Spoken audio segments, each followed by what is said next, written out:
Ivana es mamá de 3 hijos, trabajadora, esposa, amiga. Belén, la más chica, nació con el síndrome de Wolff-Hirschhorn. Desde entonces, su vida se organiza alrededor de los cuidados, la maternidad, la discapacidad y todo lo que eso implica. Decisiones difíciles, amor, cansancio, preguntas. Ivana no romantiza nada, no baja línea, habla desde la experiencia, con lo que fue aprendiendo y todavía con lo que no tiene resuelto. Por eso queríamos escucharla. Y hoy, con mucha alegría, la recibimos para compartir algo de ese camino. Después de un montón de tiempo llegamos a juntar. ¿A quién presentaste? Me suena ajeno. A vos. ¡Wow! ¿Cómo va? Hola. ¿Bien? Bien. Acá. Un poco, hace un montón de tiempo, en todos estos años que nos fuimos juntando, siempre como nos quedó pendiente juntarnos para poder charlar como en mayor profundidad. Y pensaba en esto de, en realidad, me acordaba del discurso que dio Steve Jobs en Stanford, que es un discurso que él da a los graduados, y él como mirando su vida en retrospectiva, como marca como ciertos puntos de su vida. Y pensaba, y él decía como que cosas que en su momento parecían totalmente inconexas, como él mirando hacia atrás, como se da cuenta de que de alguna manera invisible estaban unidas y como eso él lo capitalizó, digamos, en su experiencia. Y pensaba en vos y vos mirando ahora para atrás, tipo, che, qué hilos unís en todo esto que la vida te fue trayendo, digamos. Todos. Bueno, a ver. Escucho mi presentación y siento que hablas de otra persona, y cuando cuento y pienso en mi vida, también, cuando la cuento especialmente en realidad, me parece que cuento la vida de otros. No puedo creer que, o sea, viví y pasé todo lo que pasé porque lo transité, porque sentí que me tocaba, porque lo viví naturalmente. Y sin duda hago el raconto de todo eso y pienso que por algo pasa y para algo está. Siempre digo en broma que en vez de contadora tendría que haber sido kinesióloga respiratoria especialmente, porque me hubiese servido más. Y hoy a veces cuando me presento, según el contexto, digo, soy una persona vinculada y atravesada por la discapacidad casi desde siempre. Fui hija de una madre con discapacidad. Soy madre de una niña con discapacidad y hoy, como usuaria de audífonos, soy una persona con discapacidad. Entonces, la vida me fue preparando y trayendo la discapacidad, aunque yo la esquivara y hasta hace muy poco no fuese propia. Y sin duda todo lo que viví con mi mamá, que en su momento llegó con una discapacidad que no traía porque fue a raíz de una cirugía cuando yo tenía 18 años. Entonces nadie la esperaba, era una persona sana que entró caminando a hacerse una cirugía de columna y quedó con una cuadriplejía, sin poder respirar, yo teniendo que hacerme cargo de eso cuando vivía estaba en otra. Como una chica de 18 años tiene que estar en otra. Pero bueno, hoy lo veo y digo, bueno, eso sin dudas me tuneó, me formó, me hizo para que después que falleciera mi mamá, 2 años vivir sin discapacidad, ponele, Claro.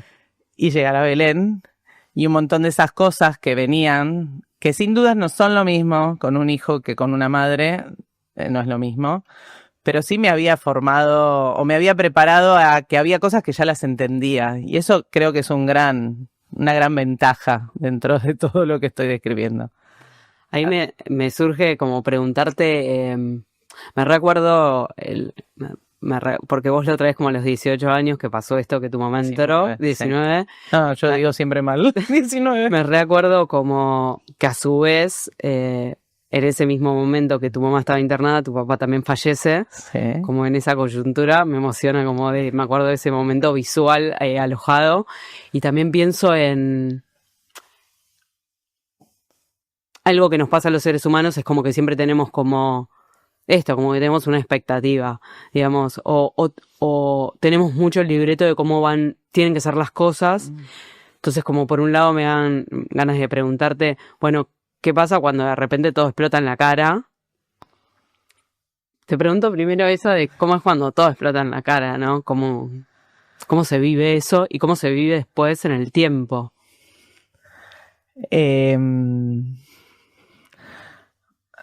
Creo que hubo como 2 hitos grandes en mi vida donde todo me explotó en la cara.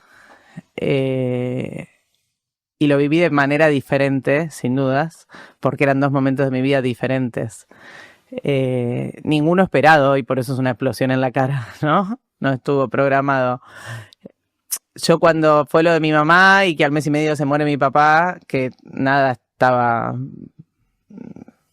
podía ser como fue, entré, siempre digo, en modo de pasar revista. ¿Viste cuando mirás una revista? Bueno, ahora ya no, pero antes en la peluquería vos mirabas la revista y no leías, pero pasabas las hojas. Bueno, así vivía esos días.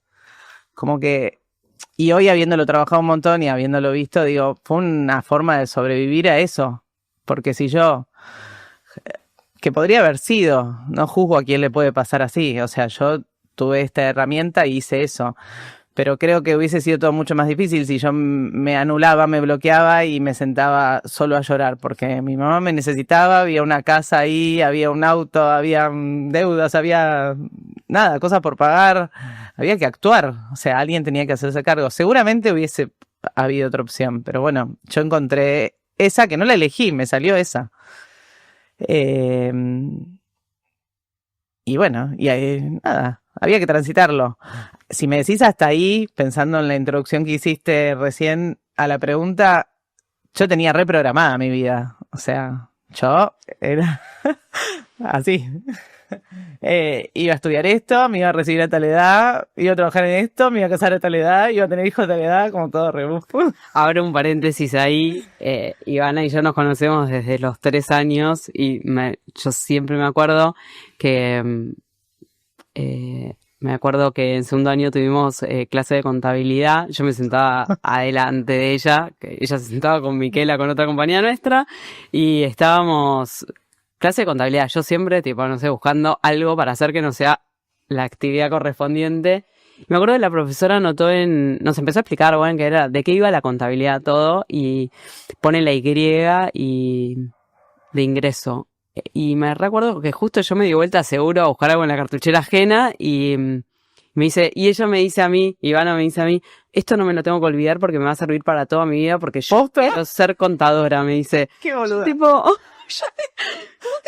Qué claro, yo tipo, no entendía que iba a ser el otro día, no por yo adolescente, sino yo por, no sé, caótica, qué sé yo, por otras cuestiones, pero yo siempre como, sí observé como esto de la planificación, de tener claro, de como... Sin dudas al cohete, porque la verdad que después la vida me mostró que no tenés todo controlado, atado, incluso con la carrera. Desde que empecé a estudiar soy una contadora en crisis. Nunca me gusta decir que soy contadora. En el medio estudié para chef. Nunca trabajé puramente contadora, así que ni me acordaba que la tenía tan clara ahí, que creía tenerla tan clara. Pero bueno, no sirvió de nada. Pero igual, la primera explosión en la cara no fue suficiente a mí como para hacer aprendizaje, porque yo después de vivir todo eso, tipo mi papá se murió, mi mamá sí, 8 años haciéndome cargo, silla de ruedas, sonda vesical, médico, cáncer de mama en el medio de ella, o sea, caos. Se murió mi mamá y dije, ya está, táchame la doble porque yo ya la pagué. No, mi amor, no entendiste nada. Y en el 2013 llega Belén con todo lo que trae, como para decirme...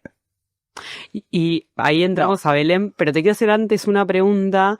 ¿Cómo fue, porque como vos tenés a Mateo y a Lucas, cómo fue habitar el rol de mamá, siendo cuidadora de tu mamá, y con todo lo que eso significa, digamos, psíquicamente, como cuando uno es madre, cuando una mujer es madre, todo eso se reorganiza en la psiquis, y cómo fue alojar, cómo la experiencia esa de estar entre...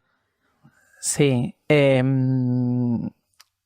los dos fueron distintos, si bien siempre estuve a cargo de mi mamá. Mateo por 6 meses nada más, que es el segundo. A los 6 meses de Mateo mi mamá falleció. Pero me encontraron distinta como persona, como mujer, como mamá. O sea, yo era chica cuando decidí tener a Lucas, que es el primero. Y creo que también, bueno, nadie sabe ser madre aunque lo tengas a los 40, pero... estaba creciendo en otros aspectos también. Y nada, yo dije, no, bueno, yo me dedico a mi mamá, a mi hijo. Me recibí ahí en el medio con Lucas chiquito. porque tenía que terminar, porque en algún lado me quedaba ese deber ser contadora. Pero no, quizás no veía con claridad todo lo que estaba dejando no sé, hoy me pienso, y hoy a veces también me pasa, y creo que lo tengo más claro y mentira, pero quizás era como un enojo, como encubierto, como un malestar, que no sé, eran las 6 de la tarde y yo me paraba en la puerta de mi casa con el pibe a UPA, esperando a Diego que llegue, el padre, y decirle, tomá, está con vos, porque yo ya no daba más, había estado todo el día con el chico, todo el día con mi mamá, todo el día queriendo estudiar o después trabajar desde mi casa, porque como que no veía alternativa que no fuese así. Igual creo que eso de lo de entregar el pie cuando el otro llega le pasa el 99% de... Pero bueno, como que quizás era como que el carácter nunca fui un carácter muy manso, o sea, antes tampoco, pero como que ahí siento que era más saltarina, más enojona, más... Hoy también, muchas veces, pero hoy a veces me doy cuenta porque digo, ¿qué me está enojando? Me está enojando no poder hacer lo que yo quiero, no tener la libertad que quiero. En ese momento no sé si lo veía con esa claridad. Yo tenía que cuidar a mi mamá, porque yo me lo imponía, nadie me lo dijo. Yo tenía que criar a mi hijo y aparte me tenía que recibir, tener, ¿no? El tener que... Hoy creo que si la de hoy volviese a vivir todo eso, haría cosas distintas. ¿Qué le dirías a... ¿Un consejo que le darías? ¿A esa? Sí. Uy.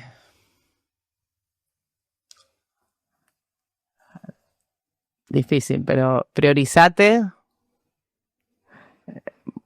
Escuchate, sentite, anda un poco más para adentro, no pase revista nada más. O sea, no en la crisis fuerte de cuando fue mi mamá, pero sí cuando empecé a maternar y a cuidar a mi mamá y a querer trabajar.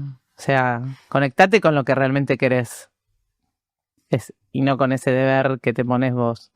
O sea, ¿qué es lo que hoy trato de hacer muchos años después? Y me sigue costando y me lo sigo cuestionando y sigo cayendo en la trampa y me alejo de eso un montón de veces. Pero bueno. Y es que, no, pienso qué difícil que es para los humanos como, no, conectar con nuestras propias necesidades. Como todo el tiempo es como, bueno, tenemos como creencias y deberes y la culpa. Estamos educados muy en la culpa y como esa culpa muchas veces nos domina. No, pasa a ser como eso. Sí. Te interrumpí cuando apareció Belén. Contame. Está bien. Contame cómo fue eso. Sé que un poco el embarazo de Belén, alguna vez me has contado como que fue otra experiencia diferente. Sí, los 2 primeros embarazos no tuve nada. O sea, los viví hermosos, los disfruté. Con Mateo digo que me encontró distinta con Lucas porque ya estaba con un trabajo, entonces ahí decidí que quería seguir sosteniendo eso y entonces que Mateo al principio vino conmigo a trabajar y después se quedó con alguien en casa que también cuidaba a mi mamá, entonces le hacía 2 por 1 y le dejaba, ahí me vino bien en realidad. Pero después con Belén el embarazo arrancó igual, yo quería una nena a rajatabla, o sea, era como... Nada, nena es nena, yo decía es nena, siempre joró, digo, nunca dije que seas Anita, decía es nena, bueno, ahí tenés la nena, un detalle, ¿no? Y el embarazo fue distinto, primero desde objetivamente, porque no se detectó que tuviese nada, pero sí se veía que era chiquita, entonces había más controles, ninguno de los otros embarazos, los bebés nunca fueron muy grandes, entonces el obstetra me decía, bueno, es coherente, tenés bebés chiquitos y ella es nena, entonces las nenas son más chiquitas, ahí me hacía aplicar la contabilidad, me decía, vos haceme el Excel con los pesos y que la curva suba, si la curva sube estamos bien. Y sí, la curva subió, estuvimos bien, pero algo pasaba. Yo no puedo decir qué sentía, porque decir que me daba cuenta que pasaba algo, ¿no? Pero tenía una sensación distinta, no podía entrar en disfrute, Yo sabía que muy probablemente iba a ser mi tercera hija, pero también mi última, porque habíamos planificado un poco eso.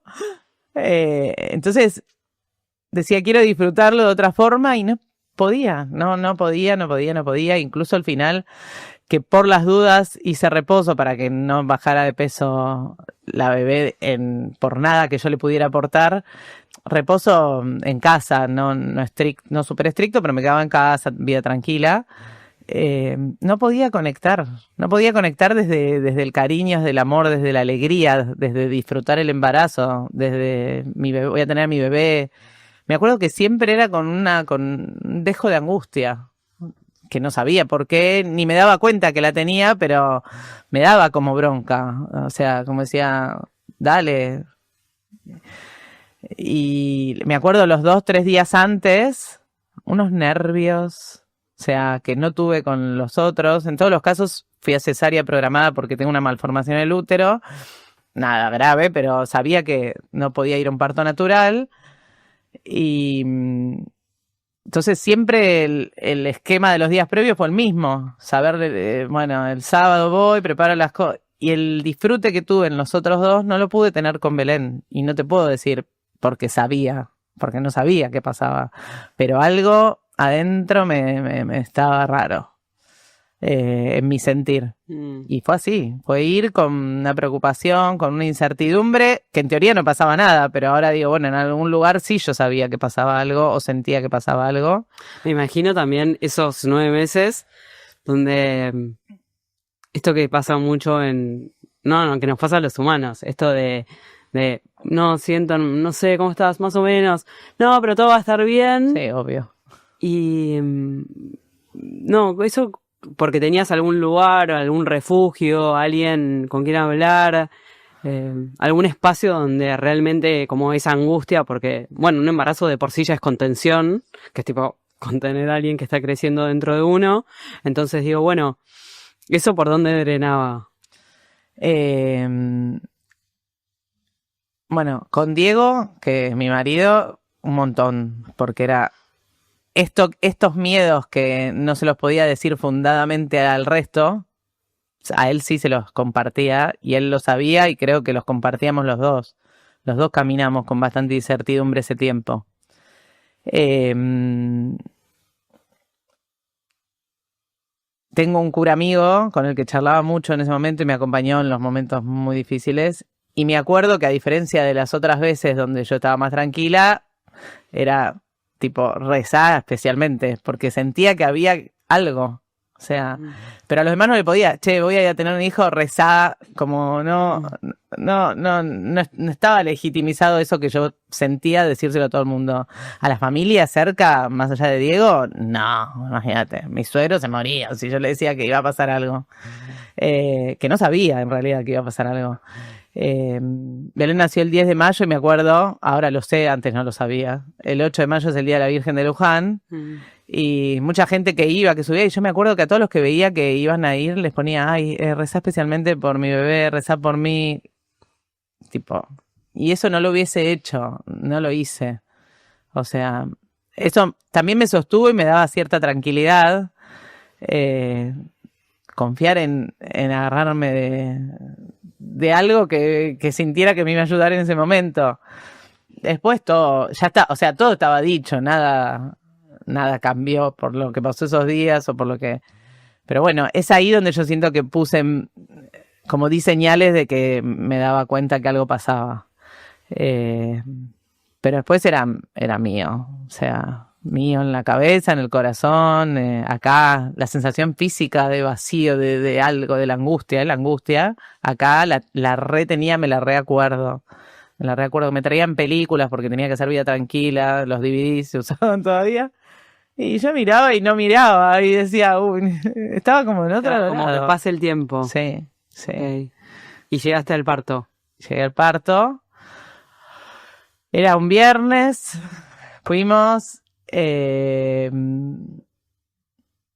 Sí, fue en el mismo lugar que nació Mateo y fue la misma rutina, digamos, desde la logística, pero fue re distinto. Yo me sentía re distinta.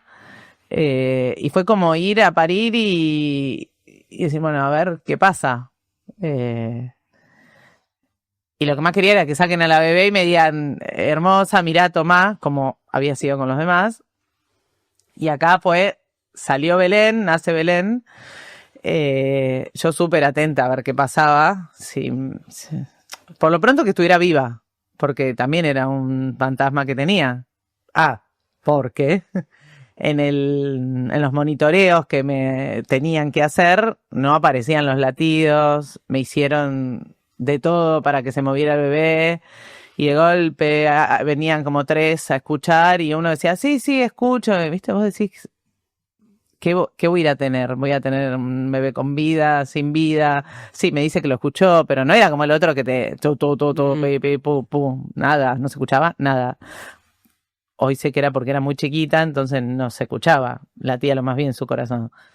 Pero bueno, por lo pronto en el parto fue que estuviera viva, estaba viva. Y la neonatóloga que la recibe, que tengo la cara grabada acá, no me la olvido. Creo que se me la cruza y no se cambió el look. La recuerdo. La amé y la odié a la vez. Hoy creo que fue un poco dura, pero la amé porque gracias a que ella marcó lo que marcó, fue que después procedieron como procedieron. La agarró a Belén y dijo, tiene ancha la frente, tiene una retrognatia, hay que estudiar. Entonces ahí, yo, estoy acá, me tenés abierta, me acabo de sacar la criatura. Es un montón. Pero bueno, nada, después digo, bueno, quizás si ella la agarraba y como el pediatra de los chicos que después la fue a ver a Belén Aneo decía, no, yo no le veo ningún rasgo, re parecida a los chicos. Yo en el momento no entendía nada. Hoy ves las fotos y decís, es obvio que tenía algo. Si vos sos de la salud no te das cuenta, es obvio que tenía algo. Bueno, gracias a eso que ella marcó, empezaron a estudiarlo el día 0. Aparte pesaba 2 kilos, aparte cuando empezaron a hacerle la ecografía de cerebro vieron que había una malformación, o sea, como que empezaron a aparecer cosas. Pero bueno, el mensaje fue, va a Neo porque pesa 2 kilos y con 2 kilos tiene que ir a Neo a bajar de peso. Me acuerdo que en un momento había una publicidad y Julia Moret en su libro La música que llevamos dentro también habla de eso, que no sé si, una publicidad seguro, ella lo nombra y creo que viene de una novela también, que es de como esto de la maternidad, la romantización de la maternidad, de esto de que bueno, todos nos vamos a la playa con la maternidad, y al sol, a disfrutar, a pasarla bien, mar. Y cómo, y la imagen que trae es todos en una ruta yendo y cómo está lleno, está colapsado y en un momento hay un desvío y cómo un auto se va hacia la montaña, la tormenta, a estar solos en una montaña, ¿no? Sí. Y la publicidad era de discapacidad, ella trae digamos, en su libro habla de su hijo que tiene espectro autismo, autista, y TEA. Y te pregunto, de alguna manera es como que ahí se abrió, digamos, la posibilidad de otro viaje. Sí. Y digo, y como un poco ahí, un poco como esto de traer, la concientización de que cada maternidad y que no es que vamos todos a la playa, más allá de las dificultades que trae cada maternidad, y sí te pregunto, bueno, ¿cómo fue de repente, tipo, bueno, vamos a la montaña? Sí. Sí. Primero, al principio no sabíamos qué pasaba. Entonces, como que vos tenés la esperanza de que todo lo que están diciendo que aparece se arregla, entre comillas.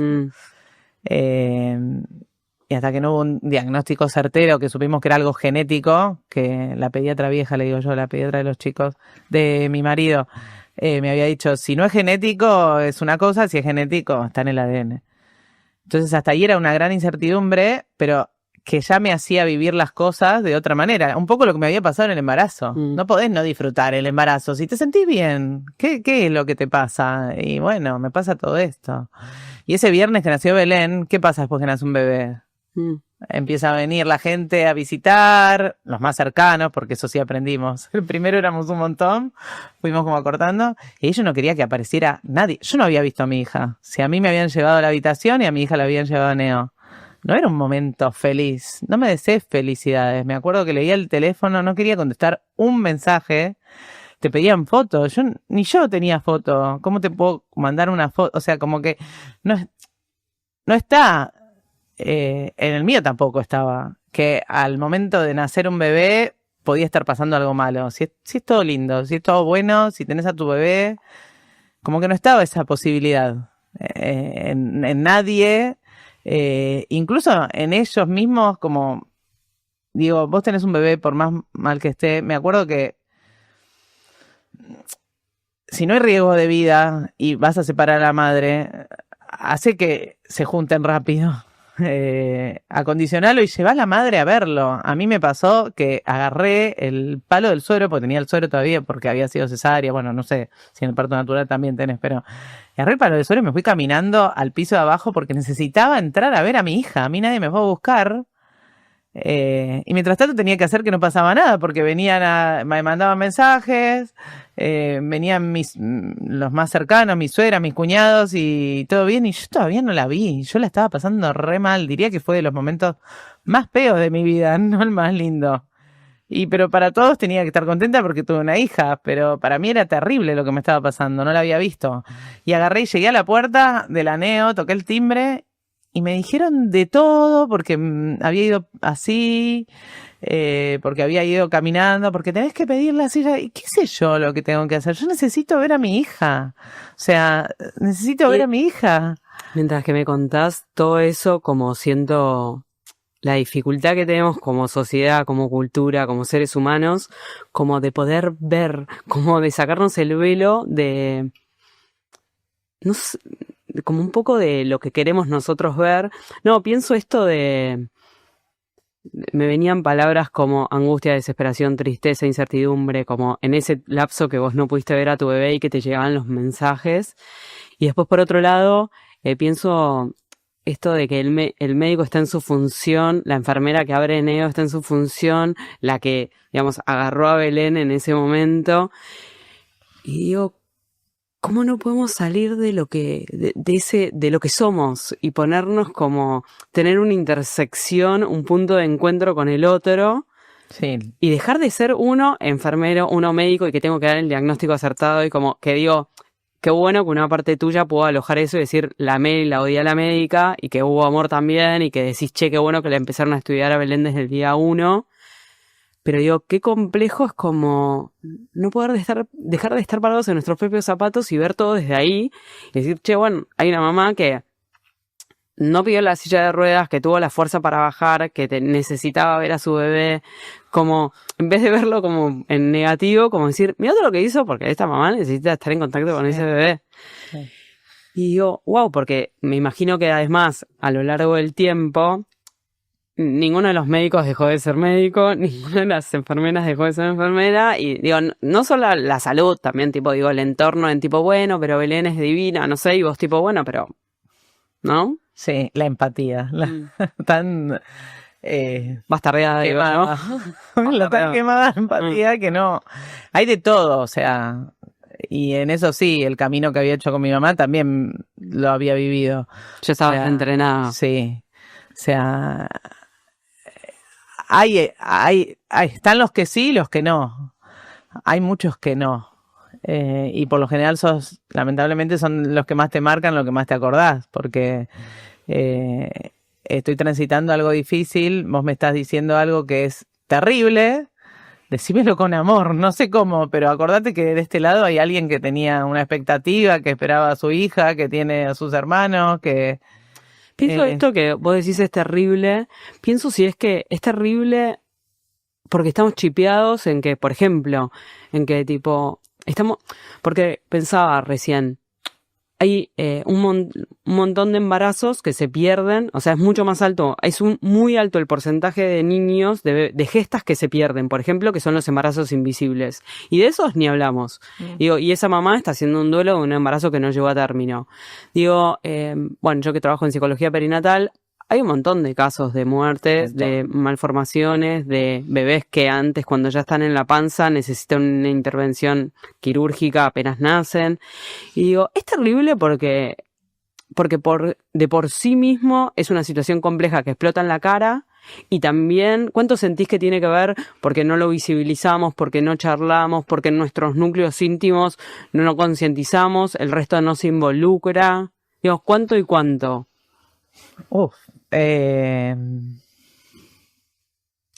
A ver, por visibilizado que esté, es terrible igual, o sea, y hay que vivirlo y es difícil igual. Sí creo que hace que el contexto sea distinto si lo tuviésemos como posibilidad. Y no esperáramos que todo es lineal, que todo es perfecto, que todo es romántico, porque o incluso en el mundo médico, ¿cuántas situaciones viven de esas? Muchísimas. No podés ya no ser empático. O sea, ya las viste, ya las tenés revisibilizadas. Entonces, si no traes la empatía es porque no lo intentás, porque no es que te pasa por primera vez, es como vos decís, hay un montón. Pero bueno, lo que duele se tapa, lo que duele se esconde, molesta, se espera otra cosa, porque también romantizar la maternidad y romantizar la discapacidad. ¿Cómo vas a decir cómo vas a llorar si acabas de tener un hijo? Yo lloré un año. O sea, yo lloraba. Y sentí, o sea, yo la amaba a Belén, pero sentía que no podía conectar. Es durísimo y no me producen, al contrario, me gusta decirlo para que si a alguien le pasa, no se latigue. Pero pasa también, digamos, tomo esto que decís porque pasa no por discapacidad, pasa que muchas mamás cuando el bebé nace los rechazan. Sí, también. ¿Y cómo fue ese primer Porque año? te cambia la vida. Porque un bebé. Un bebé te cambia la vida. Sea cual. Como sea. No, para mí era terrible lo que estaba viviendo. O sea, era como que era algo que no podía. Y ahí está la diferencia entre el explotarte en la cara la vida. No podía entrar en el modo pasar revista. Ahí estaba en un modo tan profundo que sí, en mi accionar estaba en el pasar revista porque había que hacer. Yo no podía sentarme a llorar porque era clave todo lo que se hiciera el primer tiempo, porque había que ir a un médico, ir a otro, porque había 2 chicos más de 6 y 3 años. O sea, yo ahora cuando veo las fotos de Mateo de 3 años digo, era re chico, pobrecito. Y yo lo senté así a los 2 y les conté que algo pasaba, ¿entendés? Y había que hacer. Yo tenía que seguir siendo madre de ellos. Y tenía que llevarla a ella a un lado, al otro, un estudio, un coso, hablar con la obra social, activar un montón de cosas. Pero me la pasé llorando. O sea, me acuerdo que tenía UPA así y lloraba porque no podía...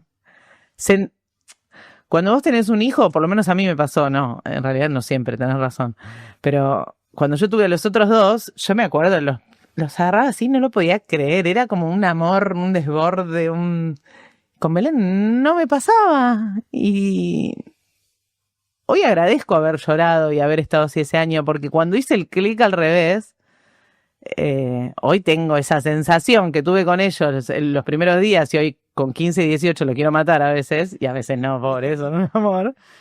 Con ella tengo todo el tiempo la sensación de que me vuelve loca de amor, pero para eso tuve que llorar un año, y la gente quizás como que no te entiende, como... ¿Qué era lo que llorabas?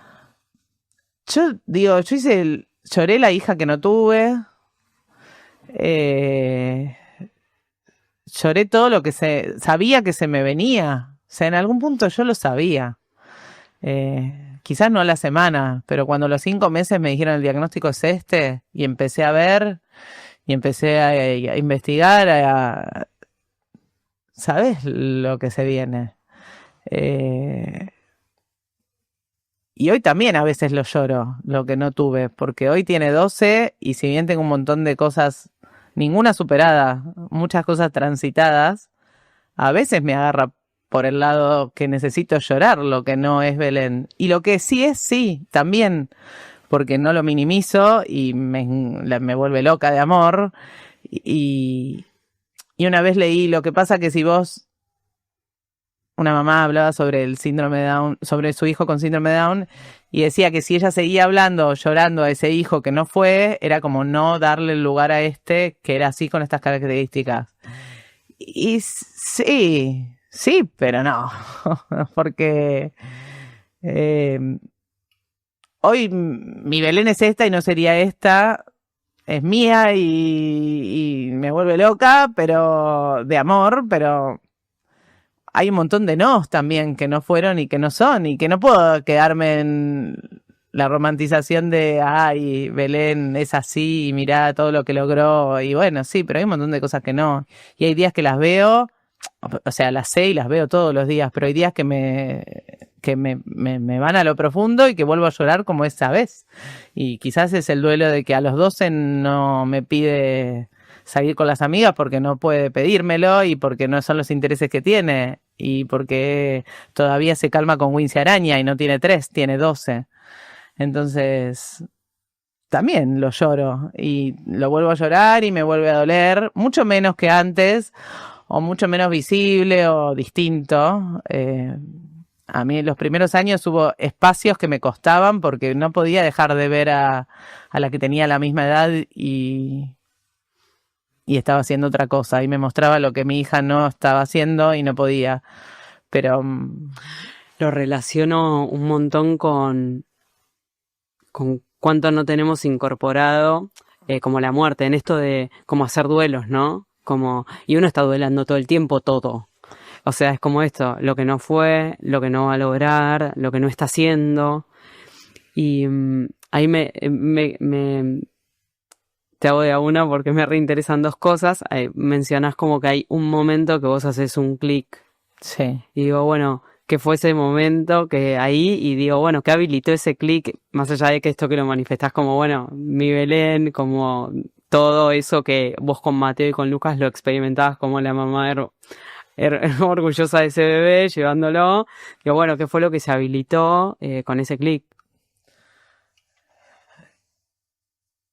¿Qué me hizo hacer el clic? No sé si me acuerdo exactamente. O cómo fue ese periodo, digamos, como... Sí, y fue como que la sensación era la misma de que como que, bueno, esta es Belén, nació hoy, entre comillas, y bueno, y ahora sí, te amo, ahora sí te muestro con orgullo, nunca la escondí, pero como que la sensación, ahora sí, es esta con esto, y ahí la sensación es hermosa, o sea, también empezás a rodearte de gente que también te ayuda a hacer esos procesos y te ayuda a ver desde otro lugar. Me pasó una pediatra que me recomendaron, a la cual llegué y llego y la agarra así y me dice, seguro ya te dijeron un montón de cosas que tiene mal tu hija, yo ahora te voy a decir cosas que tiene bien. Yo dije, wow, 2 horas estuve ahí. Me dijo un montón de cosas que estaban bien, que hasta ahí nadie te las dice, o que son obvias, nadie te las dice ningún bebé, porque son las esperadas. Pero son tantos los no que llega un punto que no los ves. Y a mí eso también me empezó a ayudar a decir, bueno, sí, es por acá. Después me encontré que me marcó la vida en mi vínculo con Belén, con una terapeuta, una fonoaudióloga. Era muy chiquita, era ahí, al año y pico, no sé. Entonces, en esta bola de hacer, cumplir, pasar revista y hacerlo práctico, empecé las terapias, las cosas, me mandaban, me derivaban. Por suerte hay gente que no está tan sentimental en ese momento y te deriva y arenga, uno sí. ejecuta. Y fui a esta fonoaudióloga y entré, la agarró a Belén, se sentó en el piso con ella y estuvo 1 hora hablándole. Y le interpretaba todo lo que Belén no habla, nunca habló. Los gestos, las cosas. Y yo dije, yo no hablo con mi hija. Pensé en ese momento, yo no hablo. Porque como no había respuesta del otro lado, inconscientemente lo hacía, obvio, no era mala. O sí, no sé. Que me juzguen. Yo la bañaba, la cambiaba. Quizás la dirá. Quizás le hacía así, como le haces un bebé, pero estaba así, con una hipotonía y con una falta de... A veces te tiraba una sonrisa, que ahora mirás las fotos, hay 100 fotos de la misma sonrisa, claro, porque una vez que te tiró una, le sacabas, la querías captar, la querías guardar en todos lados, pero yo no hablaba, hacía como en automático, y yo dije, le habla. Y empecé, ese día, pero ese día me lo acuerdo, tengo la imagen en la cabeza, empecé a hablarle. Como le podrías hablar a cualquier hijo aunque no hubiera respuesta, porque dije, pero en realidad ahí me está respondiendo. Me enseñó que mi hija sí se estaba comunicando conmigo, pero de otra manera, y yo lo tenía que aprender. Entonces, todas esas cosas fueron ayudando a ese clic y a ese que hoy me vuelvo loca y me mata de amor, y si bien sigue habiendo duelos de algunas cosas, yo creo que el duelo fuerte fue ese año. Pero era textual que lloraba, la cambiaba y lloraba. Y digo, ¿qué te pasa? Y no sé, y yo lloraba. Y él, por suerte, con otra personalidad, otra forma, porque también ayudó para sostener eso. No, si bien, obvio, tiene su angustia y lo ponemos muchas veces en palabras, fueron otras formas. Entonces fuimos equipo para sostenerme, para sostenerla, para seguir con todo. Pero bueno, fue empezar a descubrir cosas que sí podía, empezar a disfrutar de otra forma, cosas que a veces pasan desapercibidas o que no las ponemos en valor. Entonces, y no quedarme en la carencia, en lo que estaba mal solamente, en lo que no estaba, en lo que no funcionaba. Pienso en esto que decís de poner en valor cosas y digo también cómo porque está muy ligada a la crianza, o sea, los progenitores es como, la otra vez escuchaba, ningún hijo quiere ser el error de un padre, ¿no? Como la mala consecuencia de un padre. Pero como esto de cómo es poner en valor las tareas de cuidado, la crianza, cuando no se ve al otro, digamos, cuando el desarrollo no es el esperado. ¿Se ve? Cuando, digamos, todos los padres es como, bueno, que estudie, que haga esto, que vaya a hockey, que vaya esto, más allá de que entiendo que obviamente Belén tiene sus rutinas, como es cuando un hijo no se va a emancipar, por ejemplo. En la psiquis tuya de mamá es como, bueno, ¿cómo se viven? ¿Cómo se pone en valor esa vida cuando no es el valor de lo que la Matrix está esperando o esa sociedad está esperando? Te la cambio. A ver si pasás a ser otro tipo de madre y pasás a tener otras exigencias, o sea, otros tenés que, como madre. Como madre de una hija de discapacidad, tenés que moverla 3 veces al día, entonces ahí ya no es, quizás, no la motivás a que haga hockey, pero la motivás a que la movés las piernas, le haces rolar para un lado, para el otro, la pones en el rollo para que se mantenga sentada. Y es una exigencia terrible y ahí multiplicada por 100.000, porque bueno, si al pibe, no lo hice hacer deporte, capaz iba a ser Messi, y yo no lo llevé a fútbol. Sí. Bueno, acá es, no la paré lo suficiente, capaz no camina porque yo no la puse en el bipedestador todas las veces que me dijeron. Y es terrible, y hasta que entendí que aparte de terapeuta, que yo era madre antes que terapeuta, me costó mucho y te digo que hoy me cuesta. O sea, hoy después de haber atravesado una cirugía de columna donde hay otros que no las atraviesan, digo, ¿qué no hice? Y mi hija terminó ahí. O sea, que como que te cambia la vara de maternidad, no la vara, sí, hay otras. O sea, hay que llegar, hay lugares a donde hay que llegar son otros. Claro. Quizás más vinculados a la salud y más vinculados al desarrollo de cuestiones esenciales y básicas de un ser humano. Si no haces esto, no va a pasar esto, porque es un poco así. Te dicen que no, pero bueno, no, pintate los labios de rojo para que te vea bien. Y ahí aparecí yo que nunca me pintaba nada con los labios así, no me acuerdo, ¿entendés? Sí. Por favor. ¿Y cómo no? No me gusta, bueno, importa. O sea, andaba yo toda pintada hasta que dije, qué boludez, mi hija me ve igual. No, pero lo entiendo. Sí. Pero, ¿entendés? Y al otro quizás era, bueno, ¿qué te gustaría hacer? Folclore, bueno, vamos a probar folclore. Bueno, con ella era otras cosas, cambian, pero hay. Y en relación a esto de, entiendo en relación a vos y tus exigencias de madre, aquello que tenés que hacer para que el otro se desarrolle adecuadamente. Sí, porque depende de vos. Depende de vos. Y en relación a, esto de, la vida de ella en sí misma, como la independencia. Porque hay algo que, como el vínculo de un padre y un hijo tiene que ver con eso. Con desarrollar para que el otro pueda ser solo. Sabiendo que Belén, digamos, de alguna manera siempre depende de otro. Sí. ¿Cómo es eso? ¿Cómo lo vivís y cómo lo experimentás? Porque tiene que ver mucho con la maternidad de, aceptar que los hijos se van, el nido vacío, todo eso que la sociedad construye también y que son realidades. Sí. Fue y es una gran construcción en mi vínculo con Belén. O sea, pensar a Belén como persona separada de mí, como que ella puede elegir, como que sí, no se va a ir, pero quizás no quiere estar donde yo quiero estar, quizás no le gusta lo que yo, cómo la estoy vistiendo, o no quiere hacer lo que estoy proponiendo de hacer. Es un aprendizaje de todos los días todavía hoy.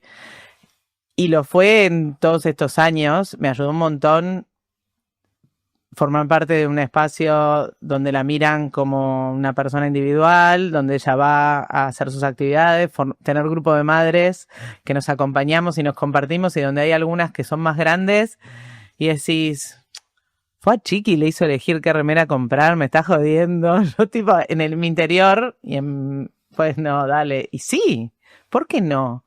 Entonces fue como construir y aprender la independencia de Belén y la mía, que somos dos seres distintos, más allá que dependa de mí para sus necesidades básicas. Fue como, che, viví cerca, sí, y ella depende de vos, pero ponele un transporte. ¿Por qué la llevas y traes a cada rato? Entonces yo estaba trabajando y tenía que acordar una reunión porque tenía que ir a buscar a Belén. Tenía que poner un transporte. Ah, bueno, sí, puede ser, tenés razón, porque, a ver, los chicos hubiesen hecho pool con una mamá o hubiesen venido caminando, y ella, bueno, tiene su transporte. Fue, bueno, los jueves se va a empezar a quedar a la tarde, a hacer un taller de habilidades sociales. Bueno, uy, pero a las 4 no estoy.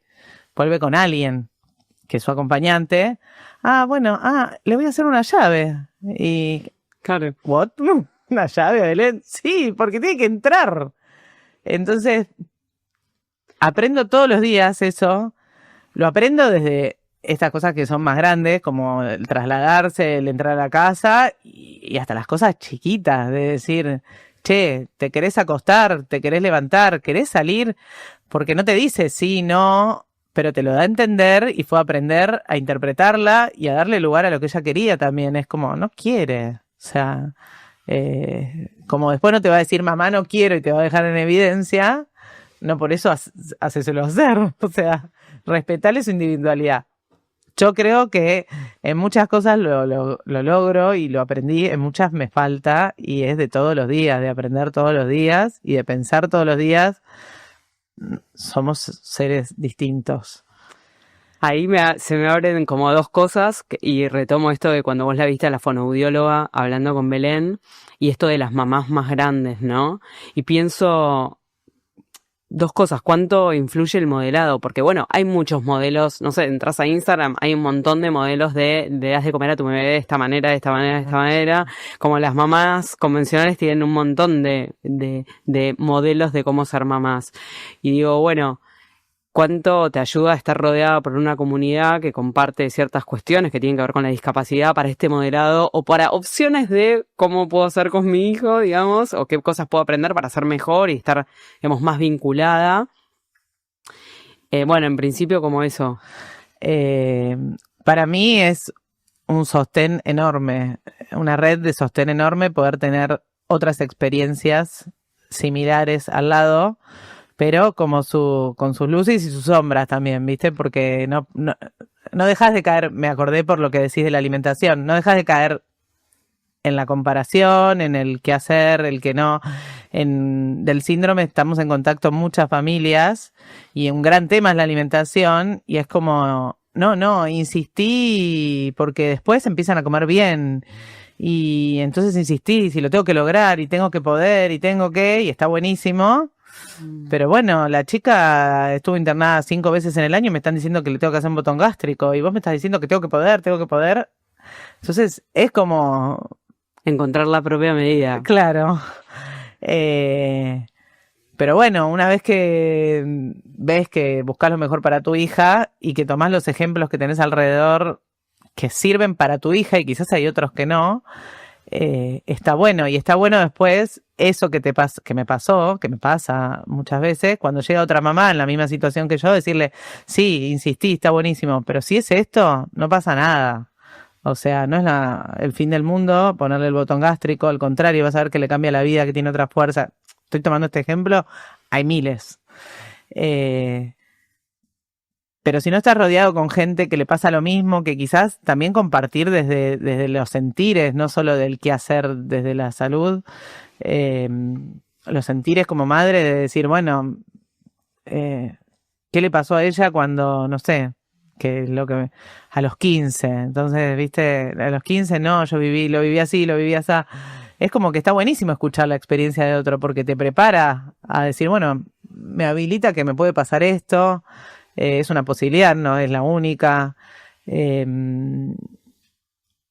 Soy promotora de que haya redes, de que te puedas rodear de gente que le pase lo mismo o parecido para sentirte como cómodo en lo que te pasa, como para poder decir, no estoy solo en el mundo. Y a veces, hasta si la red es de mucha confianza, no es zarpado lo que estoy pensando, la otra también lo piensa, porque no todo es rosa y quizás pienso cosas más profundas y de otro tipo que las podés compartir solo con solo con el que está pensando lo mismo, para que no te vean como, o no te caigas, o con alguien que esté muy abierto de mente. Pero Bueno, entiendo. Es rico. Sí. Como Siempre. es necesario. ¿Tiene su oscuro? Sí. Como todo. Porque somos humanos, porque comparamos, porque queremos ser, porque queremos hacer igual que. Porque siempre hay alguno que baja línea y se cree que es dueño de la verdad, pero como en todo.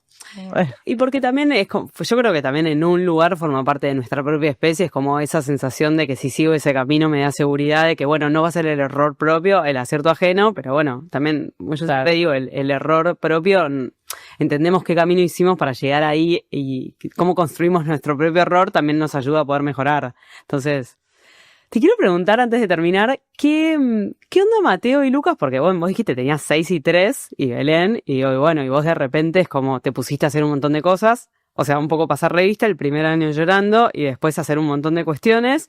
Bueno, ellos, digamos, porque entiendo que en general el porcentaje de discapacidad en la población es X, pero es mucho menor a la cantidad de personas que no tienen discapacidad. Uh-huh. Entonces digo, bueno, esto de cuando son chiquitos y tienen una hermana ¿cómo fueron creciendo? ¿Cómo fueron ellos incorporando? Porque Belén está súper incorporada a sus vidas. ¿Y cómo es eso? Lindo. Hoy, lindo. Nosotros desde el momento cero les fuimos con la verdad que teníamos, porque ni siquiera nosotros teníamos la posta de qué pasaba, a su medida, sin esconder nada, sin disfrazar nada, sin mentir, sin romantizar nada. Me acuerdo que lo sentamos en el sillón y le dijimos, pasa algo, no sabemos qué, Belén necesita ayuda, o sea, para la edad que tenían, sin darles información de más, pero tampoco de menos. Abriéndonos a que preguntaran lo que quisieran. Nuestra vida es muy así, o sea, todo se charla, todo se habla, está todo muy familiarizado lo que pasa, y ellos tienen una sabiduría que no tenemos nosotros, que creo que es de la inocencia de la niñez. A mí me enseñan un montón, o sea, tengo anécdotas que digo, las debería haber anotado porque tengo miedo de olvidarme, pero bueno, siempre algo me hace acordar. El amor que le tienen a su hermana, que le tuvieron, las cosas que dan sin pensar tanto, más naturalizadas, como, bueno, no puede, bueno, claro. Y Belén no viene, ¿y dónde está Belén? Y la llevo a Belén, y me acuerdo que era re chiquita y la llevamos a una exposición de arte de Mateo, y venían las amiguitas, y claro, bueno, ¿qué onda? O sea, yo no sabía si en algún punto yo pensaba, digo, querrá que esté acá, me está puteando el pibe. Y él, todo orgulloso, le decía, acércate, que te tira el pelo y eso es que te está saludando. Le explicaba como orgulloso, mirá lo que hace mi hermana. Claro. Wow, dije yo.